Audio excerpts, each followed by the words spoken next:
À la une de ce journal, début ce 29 novembre 2021 d'un colloque international sur l'aide publique aux médias. Ce colloque international se déroule sur les bords de la lagune Ébrié avec pour thème « Quelle stratégie d'appui durable au développement des médias dans l'espace CEDEAO ». À ces assises, les organismes de gestion de l'aide publique aux médias réfléchissent sur l'avenir des médias dans un environnement en perpétuelle mutation et partagent les mécanismes de financement des organismes internationaux. Les leaders des églises évangéliques de Côte d'Ivoire se mobilisent contre la légalisation du mariage pour tous en Côte d'Ivoire. Ils se sont réunis ce 29 novembre à l'effet d'interpeller les députés contre ce qu'ils appellent les valeurs de la famille et le socle de la société. Un nouveau jour se lève enfin sur l'Africa Sport d'Abidjan. Après environ 7 mois de gestion, le comité de normalisation vient de doter le club vert rouge d'un nouveau président conformément à sa feuille de route. Il s'agit de Kouyaté Narcisse. Il a été élu pour 4 ans avec 29 voix sur 42, soit 82,85% lors de l'Assemblée générale élective de ce 28 novembre à Abidjan.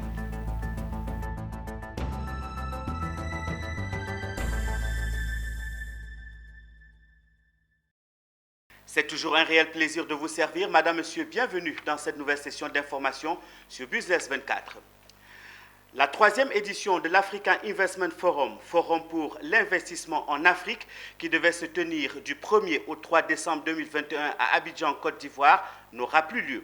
La rencontre a été annulée ce lundi par l'ABAD à cause du variant de la Covid-19 qui continue de faire des ravages. La Covid-19 a donc une fois de plus gagné sur l'économie. Je vous propose d'écouter les arguments du président de l'ABAD et du ministre Kabanyali. Le Sofitel Ivoire d'Abidjan paraît de ses plus beaux habits pour accueillir la 3e édition de l'African Investment Forum, AIF, Forum pour l'investissement en Afrique, événement phare du groupe de la Banque africaine de développement, prévu se tenir du 1er au 3 décembre 2021 à Abidjan, en Côte d'Ivoire. 48 heures avant l'ouverture de l'événement, la nouvelle est tombée dans l'après-midi de ce lundi. Le Forum pour l'investissement en Afrique d'Abidjan est annulé. L'annonce est donnée ici par un président de la Banque africaine de développement désolé. C'est le virus de Covid-19 avec les variants plus virulents, plus faciles à transmettre, qui est dégagé juste comme ça. C'est à cause de ça, malgré toute la préparation qu'on avait faite, on est obligé d'être responsable, de protéger la santé de la population qui vient tenant compte de la situation globale avec Omicron. C'est à cause de ça qu'avec beaucoup de regrets, que j'ai eu une discussion ce matin avec le conseil d'administration de la Banque africaine de développement pour qu'on reporter dans un avenir futur le forum d'investissement d'Afrique qui a été prévu ici le 1 à 3 décembre 2021. Annulé et reporté à une date ultérieure. Le gouverneur de la Côte d'Ivoire, l'ABAD, par ailleurs ministre du Plan et du Développement, la ministre Kabanyali, est visiblement sonné par ce report et demande des garanties. Lorsque les circonstances seront à nouveau favorables, nous espérons que Abidjan va demeurer la destination de cette 3e édition du Forum des investissements en Afrique. La responsabilité l'a emporté sur l'intérêt économique, si ce n'est le nouveau variant de la Covid-19 qui a eu raison du forum. Mais au-delà, c'est le monde des affaires qui paie encore un lourd tribut à la crise sanitaire. C'est que l'African Investment Forum, Forum pour l'investissement en Afrique, offre une occasion unique pour les investisseurs de présenter des possibilités d'investissement transformateurs afin de stimuler la reprise post-Covid-19 en Afrique. Les Market Days 2021, journée du marché, devraient voir des accords être conclus entre les hommes d'affaires présents physiquement et ceux qui seront en ligne. Cette année, les projets essentiellement dirigés par des femmes appartenant aux industries créatives de l'Afrique et des projets permettant de promouvoir une durabilité financière, économique et sociale allaient être prioritaires. Mais la Covid-19 en a décidé autrement, surtout que les investisseurs n'étaient pas prêts à s'engager dans des projets de financement à distance. Les regards sont donc tournés vers la maladie à coronavirus. Si elle s'atténue ou si elle disparaît, certainement l'Africa Investment Forum se tiendra probablement à Abidjan en 2022. 12 pays de la CEDEAO sont représentés ce lundi à Abidjan à l'ouverture du colloque international sur l'aide publique aux médias. Organisé par le Fonds de soutien et de développement de la presse, ce colloque réunit les organes de gestion de l'aide publique aux médias. Ils vont échanger sur les moyens nécessaires pour développer le secteur des médias dans l'espace sous-régional. Walter Kofi, Tima Traoré. L'avenir du 4e pouvoir africain se joue ces 29 et 30 novembre à Abidjan, qui abrite le premier colloque international d'aide publique aux médias de la CEDEAO. Au centre de cette rencontre, la problématique de l'appui au développement des médias, tant au niveau du financement que de la structuration. Il s'agira pour différents organismes de gestion de l'aide publique aux médias, parmi lesquels le Fonds de soutien et de développement de la presse FSDP, de mener des réflexions communes sur le futur de la profession et s'approprier les mécanismes de financement des organismes internationaux. Ce colloque sur l'aide publique aux médias est d'une grande importance pour le FSDP. C'est dans une synergie d'action que nous pourrons renforcer les capacités opérationnelles des organes en charge de la gestion de l'aide publique aux médias des pays membres de la CEDEAO pour le développement structurant de l'ensemble du secteur des médias et concourir de ce fait à renforcer la paix, la cohésion sociale dans les États respectifs. Le ministre ivoirien en charge de la communication et de la francophonie, parrain de ce colloque, a exprimé toute sa confiance quant au succès de cette rencontre et aux recommandations qui en sortiront. Occasion pour lui de faire le bilan et d'annoncer les ambitions du gouvernement pour le développement du secteur. Notre pays est passé en une décennie de la 159e place en 2011 à la 66e place en 2021 au classement mondial des Reporters sans frontières pour la défense de la liberté de la presse et la protection des journalistes. En plus, il faut noter que l'aide apportée au secteur de la presse privée en 10 ans est évaluée à plus de 10 milliards de francs CFA. Dans cette optique, nous portons un projet réglementaire dont les textes ont déjà été envoyés donc, au secrétariat général du gouvernement. Et l'adoption de ces textes permettra d'élargir le soutien de l'État à l'ensemble de l'écosystème des médias. Rappelons que ce colloque, premier du genre, pour l'appui aux médias de l'espace CEDEAO, refermera ses portes ce 30 novembre 2021. Quant au Fonds de soutien et de développement de la presse, organisme en charge de l'aide publique aux médias en Côte d'Ivoire, entend multiplier ses actions, parmi lesquelles on compte un indicateur de performance pour le secteur des médias en Côte d'Ivoire. Culture familiale en Côte d'Ivoire a organisé ce 29 novembre à Abidjan un atelier de validation technique du projet de plan d'action national de la décennie des Nations Unies pour l'agriculture familiale en Côte d'Ivoire. Ces assises visent à mettre à la disposition de la Côte d'Ivoire un document de plan d'action pour une meilleure prise en compte des agriculteurs familiaux ivoiriens. Le point avec Patrick Roux et Richard Akeke. Dans le but de promouvoir les actions qui garantissent le développement global et inclusif de l'agriculture familiale et sa reconnaissance en tant que mode de vie, la PANAFSI, Plateforme d'action nationale pour l'agriculture familiale en Côte d'Ivoire, a initié ce lundi 29 novembre 2021 à Abidjan un atelier de validation d'un projet de plan national de la décennie des Nations Unies pour l'agriculture familiale en Côte d'Ivoire. Alors, INADES Formation intervient en tant que secrétariat technique dans le cadre de la plateforme d'action nationale pour l'agriculture familiale en Côte d'Ivoire, PANAFSI. Donc, à ce titre, nous sommes dans l'agriculture familiale depuis longtemps.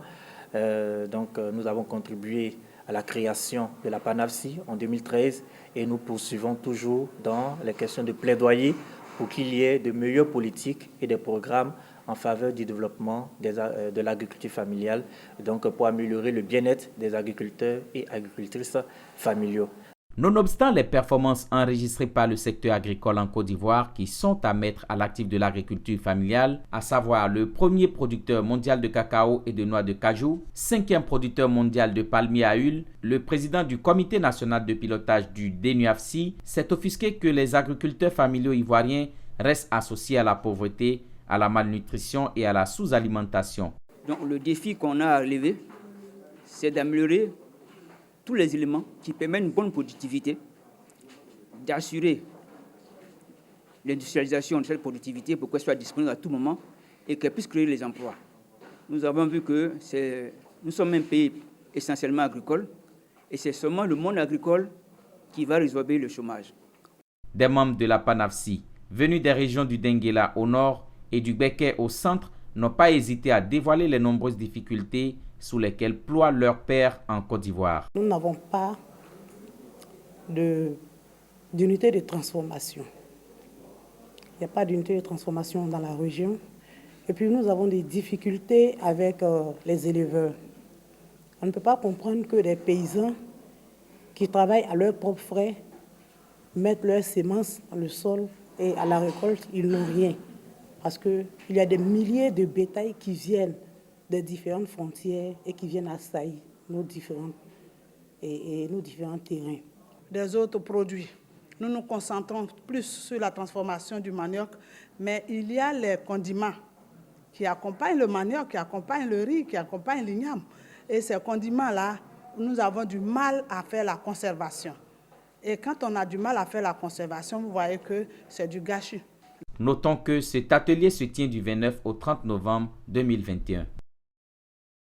Depuis quelques semaines, un projet de loi tendant à légaliser le mariage pour tous en Côte d'Ivoire fait débat, notamment dans toutes les communautés religieuses. C'est dans ce cadre que les leaders d'églises évangéliques de Côte d'Ivoire réunis au sein de la FESI, l'église méthodiste unie de Côte d'Ivoire, se sont prononcés sur la question. Ils interpellent les dirigeants sur la valeur de la famille. Les détails avec Zénab Dosso et Lignon Gilbert.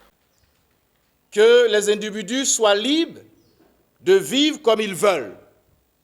C'est leur choix. Mais ils ne peuvent exiger que leur déviance soit érigée en homme. Les déviances ne peuvent et ne doivent être érigées en homme en Côte d'Ivoire. Longtemps resté un tabou, la question de l'homosexualité est revenue au goût du jour en Côte d'Ivoire ces derniers temps. Alertés par la révision du code pénal ivoirien par les députés sur la question, qui pourrait déboucher sur une légalisation, les leaders des églises évangéliques de Côte d'Ivoire, réunis au sein de la FESI, Église unie de Côte d'Ivoire, du CNPC et du CECI, sont inquiets. Résolument engagés à défendre les valeurs traditionnelles reconnues par les communautés, les leaders religieux interpellent les dirigeants, les députés à plus de vigilance et mise sur le respect des valeurs familiales. L'État de Côte d'Ivoire, qui proclame dans le préambule de sa Constitution son adhésion aux droits et libertés contenus dans la Déclaration universelle des droits de l'homme de 1948 et dans la Charte africaine des droits de l'homme et des peuples de 1981, est donc chargé de protéger la famille issue du mariage entre un homme et une femme et non de la détruire d'une manière ou d'une autre. Les leaders d'Église saisissent l'occasion pour exhorter tous les députés, nos dignes représentants à l'Assemblée nationale, à rester dignes et courageux et à défendre les braves populations qui les ont élus, ainsi que les valeurs qu'incarnent ces populations, et de ne pas être tentés par une quelconque aventure homosexuelle. Et leur dire qu'ils sont les représentants de la nation ivoirienne et non ceux des groupes de lobbying Ils doivent traduire les aspirations de ce peuple et œuvrer à protéger la famille. Rappelons que l'expression orientation sexuelle, introduite par les élus nationaux et qui avait suscité l'émoi dans les communautés religieuses et la société civile, a finalement été retirée du projet de modification de l'article 226 du Code pénal sur les discriminations il y a quelques semaines. Mais cette question qui vient en plénière ce mardi 30 novembre 2021, lors de ce conclave à l'hémicycle, ramène les hommes de Dieu sur le devant de la scène. Tous les regards sont donc tournés vers les conclusions de cette rencontre sur le projet de modification du Code pénal. Depuis ce jeudi 25 novembre, la campagne pour l'élection d'un nouveau président à la MUGEFSI, la Mutuelle Générale des Fonctionnaires de Côte d'Ivoire, est ouverte. La liste La Mutuelle Vraie, conduite par Jean-Yves Abonga, a lancé sa campagne ce samedi 27 novembre dans l'enceinte du lycée technique d'Abidjan. Reportage Philippe Zabo et Richard Akeke. Les innovations sont nombreuses et de taille, mais la principale est de faire des mutualistes des investisseurs. Oui, faire d'eux des actionnaires dans des projets qu'ils auront eux-mêmes validés. Telle est la principale information qu'il faut retenir du lancement de la campagne de la liste La Mutualité Vraie.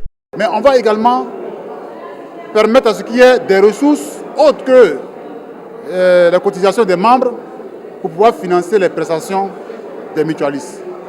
Et dans ce sens-là, on va transformer les mutualistes en assureurs, en mobilisant l'épargne interne de ces mutualistes-là, en les capitalisant.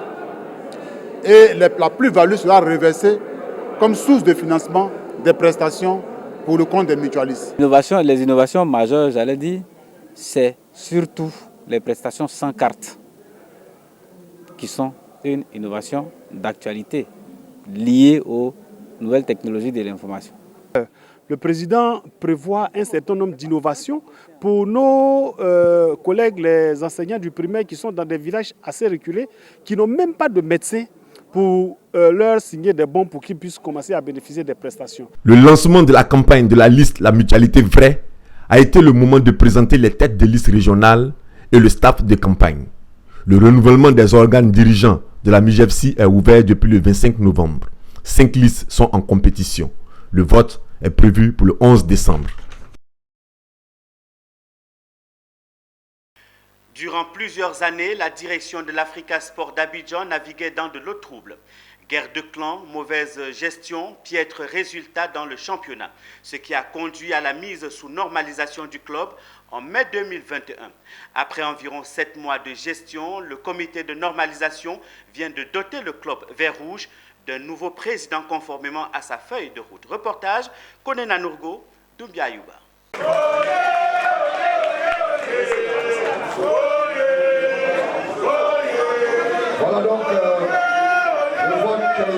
Un nouveau jour se lève enfin sur l'Africa Sport d'Abidjan.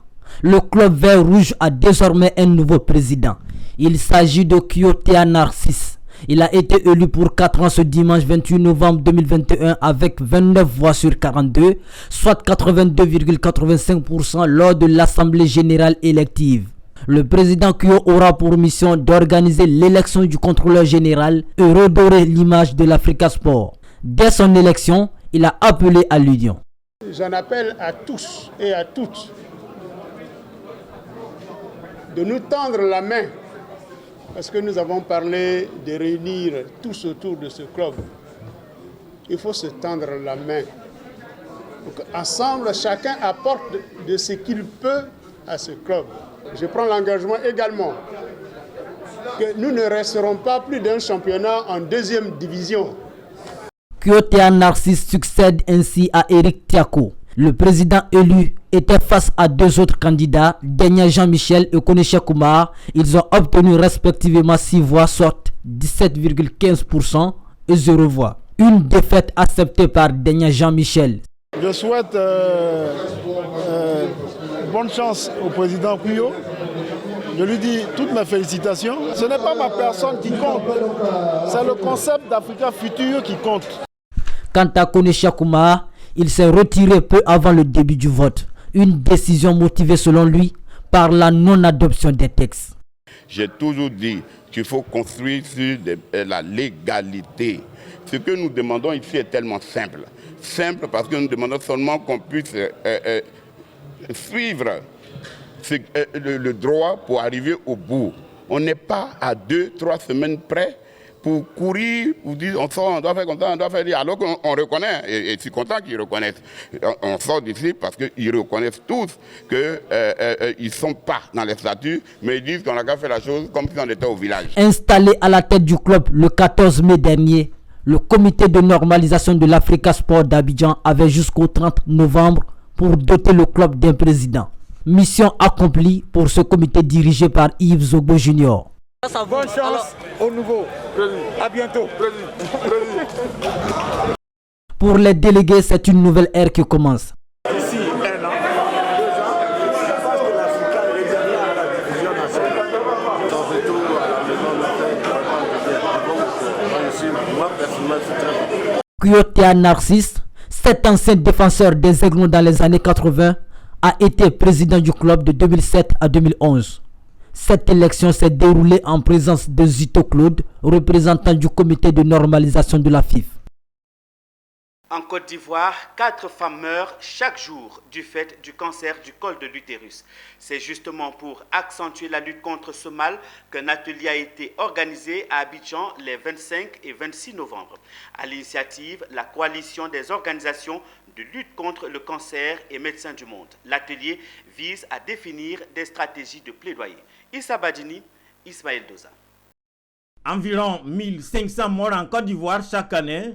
Le cancer du col de l'utérus est un tueur qu'il faut tuer, d'où la nécessité de redoubler d'efforts dans la lutte. C'est tout le sens de cet atelier qui, 2 jours durant, a réuni les acteurs de la question du cancer du col de l'utérus en Côte d'Ivoire. Placé sous le thème « L'élimination du cancer du col de l'utérus, c'est possible », c'est un conclave qui est en quête de stratégies de plaidoyer pour une meilleure prise en compte du mal. À la manœuvre, Médecins du Monde et la coalition des organisations de lutte contre le cancer. Au sortir de cet atelier, effectivement, il y a plusieurs stratégies qui ont été réfléchies, dont l'intégration, par exemple, du dépistage et de la prise en charge des lésions précancéreuses au niveau de la couverture maladie universelle. On sait que actuellement, le ministère de la Santé œuvre beaucoup en faveur de cette couverture maladie universelle. Et pourquoi ne pas intégrer justement des activités qui vont permettre d'éviter à nos mamans d'avoir ce cancer-là, à nos femmes et à nos sœurs de développer cette maladie. Nous dirons que beaucoup de choses sont déjà faites, mais ce n'est pas suffisant. Il y a encore d'autres choses à faire parce que si certaines femmes en décèdent aujourd'hui, c'est parce que certainement elles n'ont pas eu l'information. Donc notre mission, c'est d'aller au dernier kilomètre de la Côte d'Ivoire pour porter l'information à la dernière femme qui est à la sortie de la Côte d'Ivoire pour qu'elle ait cette information. Également présent à cet atelier de définition des stratégies de plaidoyer, le programme national de lutte contre les cancers, une autorité qui voit d'un bon œil la démarche de la société civile. Cancer du col de l'utérus, il faut dire c'est le 2e cancer de la femme ici en Côte d'Ivoire. Et ce cancer est le 3e cancer le plus mortel en Côte d'Ivoire, après le cancer du sein et le cancer de la prostate. Donc cet atelier est bienvenu. Le VIH est un facteur de risque de la survenue du cancer du col de l'utérus chez les femmes vivant avec le VIH. Et nous avons été toujours en appui au programme cancer. Selon les recommandations de l'Organisation mondiale de la santé, il faut vacciner 90% des filles de 9 à 14 ans contre le papillomavirus, dépister 90% des femmes de 25 à 49 ans pour ce qui concerne la Côte d'Ivoire, et enfin la prise en charge de 90% des femmes dépistées présentant des cellules précancéreuses ou cancéreuses. Les conclusions de cet atelier vont sans doute avoir dans leur tableau de bord ces objectifs de l'OMS. En Côte d'Ivoire et partout dans le monde, enfants et adultes célèbrent la Journée mondiale de l'enfance, le 32e anniversaire de la Convention relative aux droits de l'enfant. La région du Tonkouy n'est pas restée en marge de la célébration de la journée qui marque les 75 ans d'existence de l'UNICEF. À Mans, les enfants ont juste visité l'Université Polytechnique. Le point avec Théodore Kanga. La célébration régionale de la Journée mondiale de l'enfance à Mans a été une occasion pour 40 enfants du Tonkouy, dont l'âge varie entre 7 et 16 ans, de s'imprégner du fonctionnement de l'Université Polytechnique de Mans. Cette célébration régionale a été l'occasion pour les adolescents de visiter ce temple du savoir. Les amphithéâtres, les salles de travaux dirigées et les laboratoires ont été découverts par ces enfants. C'est avec joie que les hôtes du jour ont pu toucher du doigt et manipuler les équipements de pointe de cette institution. Je suis sentie heureuse. J'ai apprécié d'être au rang du président de l'université. Ça m'a vraiment fait du plaisir. Je voudrais que tous les parents ils rescolarisent tous les enfants afin qu'ils puissent devenir un jour quelqu'un de grand dans ce pays. Avant cette visite, les enfants ont également pris part à un conseil de l'université et ont par la suite reproduit ce même conseil en version miniature. Koulibaly Lassina, président de l'université, a traduit toute sa joie de voir l'intérêt que portent ces adolescents aux études supérieures. C'est un véritable sentiment de joie de savoir qu'à 600 km d'Abidjan, que le chef de l'État ait créé cette institution d'enseignement supérieur qui fait des émules et que les enfants viennent visiter. Je pense que c'était une bonne opportunité de leur expliquer les missions de cette institution et je pense qu'ils ont bien participé. Et nous avons eu un président très doué avec une présidente superbe qui ont bien voulu diriger le conseil d'université que nous avons eu et qui ont bien voulu comprendre comment l'université a été créée. La sous-préfecture de Diamba, dans le département de Tanda, a récemment connu une animation particulière. Les femmes de la coopérative de cette sous-préfecture ont reçu des présents, mais surtout une enveloppe financière pour accélérer leur activité génératrice de revenus. Cette action a été le fruit d'une écoute attentive de 2 des fils de la région, nous précise Mondésir Nascimento. Débuté par une messe d'action de grâce à l'église Saint-Alessandre de Diamba, puis la bénédiction des autorités traditionnelles, la présentation officielle de la coopérative Yego Dabri, coopérative des femmes de Diamba, s'est déroulée dans une ambiance festive. Animée par la fanfare de Diamba, sous le regard de l'autorité préfectorale, les femmes de cette localité, dans le département de Tanda, ont célébré leur cohésion et leur entente à travers une union coopérative. Pour cette célébration, 2 marraines ont été choisies. Il s'agit de Laure Adjoumani et de Flora Yamoa, dont les maris se sont impliqués pour une parfaite organisation. Cette manifestation a été l'occasion pour ces 2 marraines d'inviter les femmes à l'entente et au renforcement de leur union en vue d'un développement. À cet effet, elles ont procédé par la suite à un important don composé essentiellement de pagnes et surtout d'une enveloppe financière.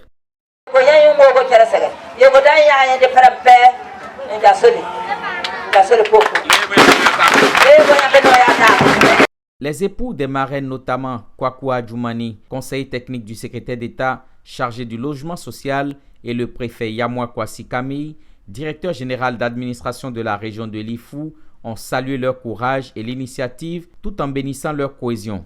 Ils ont enfin remis un tricycle pour l'écoulement de leur production et le renforcement de l'autonomie de leur coopérative. Nous avons fait ces dons à nos mamans pour qu'elles retrouvent la joie et qu'ensemble, elles puissent travailler dans la solidarité, main dans la main. Nous les avons offert 250 pièces de paille et puis un tricycle. Le porte-parole des bénéficiaires, dans son intervention, a témoigné la gratitude de ces femmes à l'endroit des bienfaiteurs du jour, tout en les rassurant de faire bon usage du matériel reçu. C'est avec cette information que nous refermons ce journal, non sans vous remercier de l'avoir suivi.